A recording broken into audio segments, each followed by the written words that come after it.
Hello, everyone, and welcome to another episode of the Wise Decision Makers Show, where we help you make the wisest and most profitable decisions. My name is Dr. Gleb Tsipursky. I'm the CEO of Disaster Avoidance Experts, the future of work consultancy that sponsors the Wise Decision Makers Show. And today I'm joined by Frank. Frank, can you please introduce yourself and share a little bit about what you do? Yeah, sure. So first of all, thanks for having me. I appreciate the time.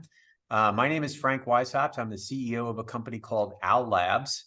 Owl Labs is a company that provides essentially hardware to make hybrid work. So we know that 100% of people are no longer in the office at all times, and it's important that we connect the bridge between those in-office participants to those remote participants. And we provide the hardware that provides, the ability for the remote participant to be an active participant in the conversation with video collaboration hardware. Yeah, it's very valuable. With hybrid meetings, I've helped 25 organizations by now figure out their hybrid work strategy, return to work strategy. And hybrid meetings have been a huge challenge. And I've definitely been recommending Owl Labs as the video camera. I think you have the third version right now, the 361, Yeah. as a much more affordable version than like wiring up a room that can cost in the many dozens of thousands and even hundreds of thousands. Like you can wire up a number of Owl Labs. So let's talk a little bit about hybrid meetings. What do you see as the best practices for hybrid meetings? Yeah, so I think we've had it's been a long and windy road to get to where we are now. And I think, office participation has been the biggest wild card there. When we all kind of scattered to our homes in 2020 and we started to use Zoom and Microsoft Teams on a daily basis from our homes, it was very much like it is right now. You and I are on equal footing. I'm in my box, you're in your box. We connected very easily, and we're having a very natural conversation right now. I think where it gets more challenging is when you start to have more participants that are in a conference room while you have some participants that are still remaining at home. So, in general, when you think about the world before the pandemic, that remote participant was always an afterthought, right? And, if we're going to a world where we're going to make hybrid work and remote work is going to be a real thing, which it is at a much greater scale today, it's important that those people that are remote are not an afterthought. They have to be active participants in a meeting. Mm-hmm. And so the video collaboration hardware and software really makes a big difference, because if you're used to the traditional view of just looking at a conference room like a bowling alley, and then you're on the TV on the wall, there's no active conversation happening there where it's natural. Where we come into play, and I think where most hardware collaborators come into play, is we're trying to provide the angles that give you the opportunity to still have that same experience that you and I are having right now, which is more akin to what you were used to at the start of the pandemic. So, I still think it's a very confusing time. If you look globally at conference rooms and huddle spaces around the world, less than 10% of them are still wired for video. Yeah. And we have companies that are all over the place with their return to work strategy and return to office strategy. So a lot of the story is yet to be written. I think so too. And one of the benefits that I've seen with my clients using the Owl Labs 360-degree camera is that you can both see the people in the room. You can focus on the person who's speaking, but you can also see all the other people in the room and the reactions to this person. And I think this is kind of a big part of what the remote meeting participants have been missing, when you just have a video camera that's located at one end of the room and it's just pointing generally at the people. It's hard to make out who's speaking. It's hard to make out their facial features or the tone. And it's also hard to make out how other people respond to this person. So can you tell me a little bit more about what your thoughts are regarding these benefits of focusing on the person, but also being able to observe other people's responses?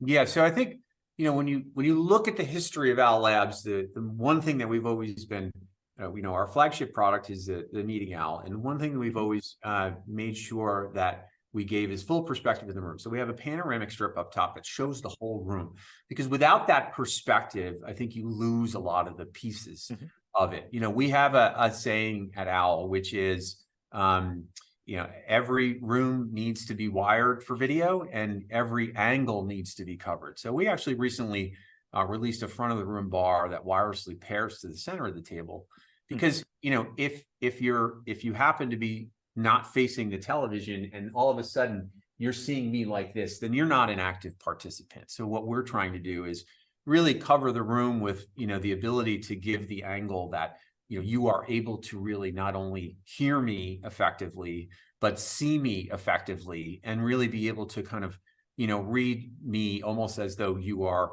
an active participant in the room. So we think that it has there's still a long way to go here, right? I think as you covered in the beginning, everybody has to be able to use this equipment. Everybody has to be able to start a meeting on time, right? You don't want to have all those taxes in between. And you also don't want to have to be an IT professional in order to make every meeting work. And that's really at the core what we're trying to accomplish is, we're just trying to, as we, continue on this path towards figuring out what that right option is for returning to work, making sure that, people can walk into a conference room, flip something on, and then everybody, whether you're in the room or remote in a different country, and no matter where you are, you can, participate in the same equal footing, right? This is all, we live in a world of equality now. And, I think when you look at companies thinking about their return to work strategy, their number one thing in their mind has to be, how am I supporting everyone? Yeah. Right? Because you can't just think about that group that's in the office, because then that's a bias. And then that's also, leaning towards making those people more productive than the rest of your company. So, you really need to take a holistic view on it. And technology is without question a big part of it, as we've all found out through this process over the last 4 years. Absolutely. Now, I think it's not necessarily so simple as like using technology and flipping it on, because what I find is that even with the meeting owl, you still have to train people to use it effectively, and you still have to train people to relate, especially the people who are in the room. You still have to train them on how to relate effectively to the people who are coming in remotely, who are remote participants, because they're obviously not there. And you can still be left out even if you're seeing other people. So what do you find about the hybrid, so to speak, of the technology and the training of how do you actually get people to be effective participants in the meeting when they are located in the room, even with the benefit of the meeting owl? Yeah, it's a really interesting point that you bring up, because the planning part of making this all work is something that I think has been lost on people, right? I think as I said, companies have to be thinking about all of the people in their organization, whether they be remote, whether they be hybrid, or whether they be in office. Usually when we've seen multiple different versions of this, right? We've seen people scrambling for a solution, and then we've seen people with a well thought out solution. Yep. And we try to make the device as simple as use as possible. It's USB plug and play. It's if you're on Zoom like we are now, you simply pick it as the device, right? It's your camera, your speaker, and your microphone all in one. And it really gives you the opportunity to just present yourself differently. But you're right.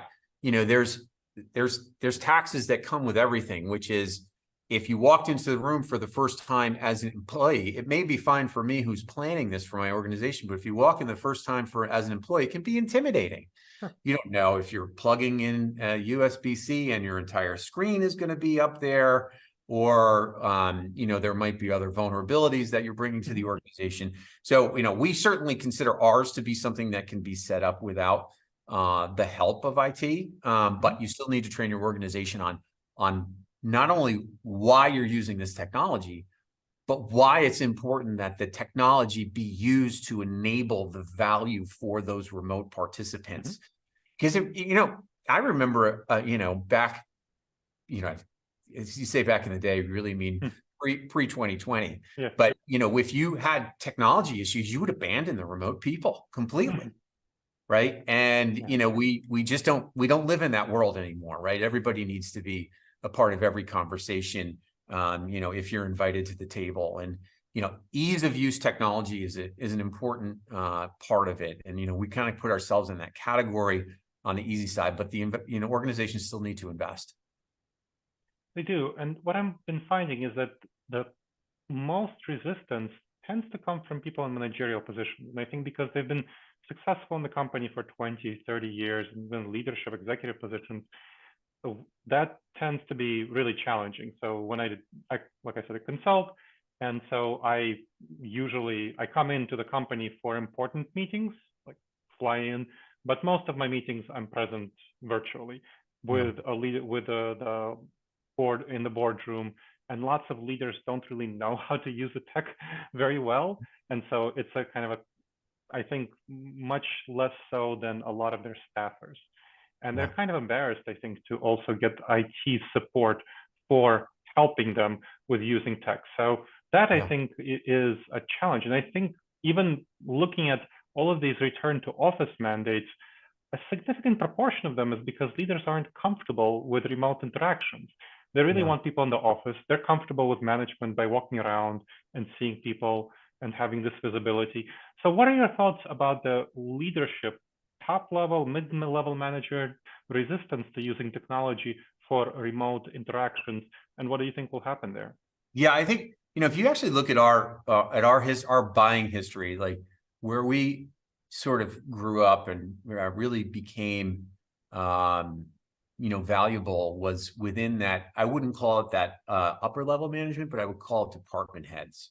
So we have over 175,000 organizations using our product globally, and what would happen is that department heads would get frustrated with not having a solution or having a solution that was too difficult to use, because there are really complicated systems out there where you do require IT to get meetings started. And so that kind of department head was willing to go online, get something that they could put on their purchase card to solve a problem that they have, and then just plug it in and start using it.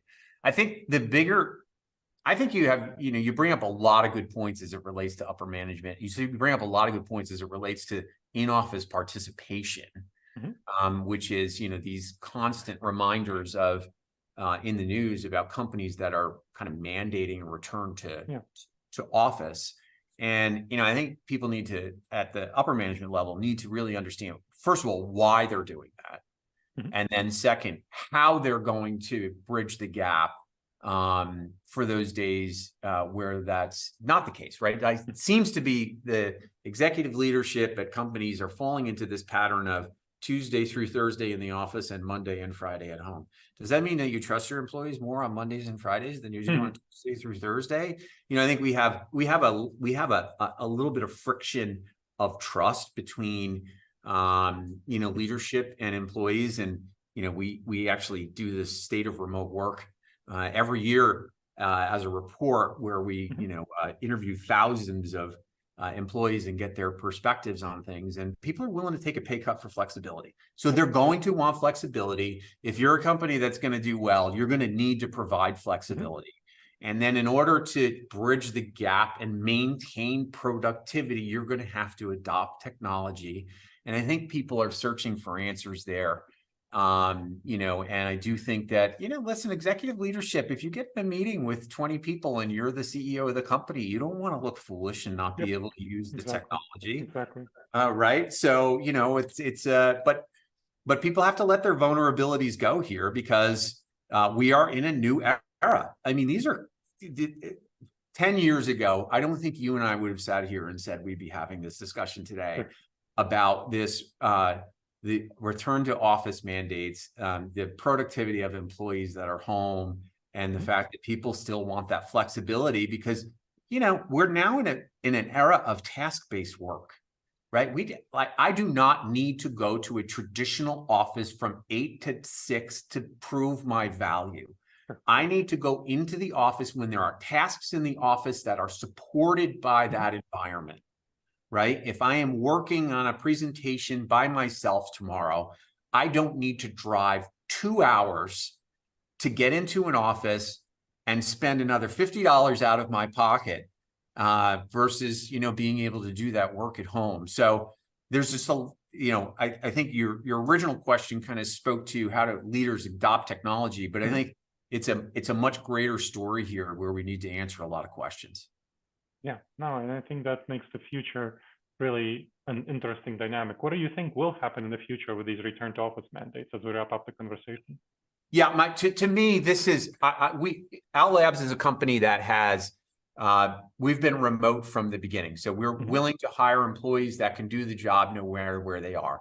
It works out to roughly 50-50. 50% of the people are within a geographical area of our corporate headquarters in Boston, and then we have 50% that are remote. And I think, you know, being able to measure productivity of employees, create a culture that is hybrid and or with some remote employees are the keys here. Because if I have, let's just take an example. If I have an employee that is responsible for managing a budget of something, I have a quantifiable way to be able to measure their productivity over time. What do I care where they are? If they can do their job from somewhere else, that makes them a happier employee. It makes them a more well-adjusted employee. I have no issue with it. So I think their return to office mandates are interesting because it's a question of, you know, is it global economic pressures on the business that are making you feel like you're less productive than you were? Because I have the studies. 2 years ago, you told me that you were just as productive when you were remote as when you were in the office. So, you know, the way that I think this winds up playing out is, if you want the best and most engaged workforce, you're going to provide flexibility. Doesn't mean that the office doesn't play a role. Maybe it's a smaller office. Maybe it's an office that has different, you know, facilities than it does today, with different types of, you know, meeting spaces and things that employees need. But, you know, it's going to play out where, you know, the employers are going to win on this one. And there's going to be, hybrid is going to be the key to the future of companies, and people need to start embracing that versus forcing something down an employee's throat. That makes a lot of sense to me. Well, thank you for sharing your expertise, Frank. That was very helpful. Thank you, Doctor. I appreciate the time. And thank you to the audience for checking out another episode of the Wise Decision Maker Show. Please subscribe wherever you checked out the show and leave a review. It helps others discover the show and helps us improve the show.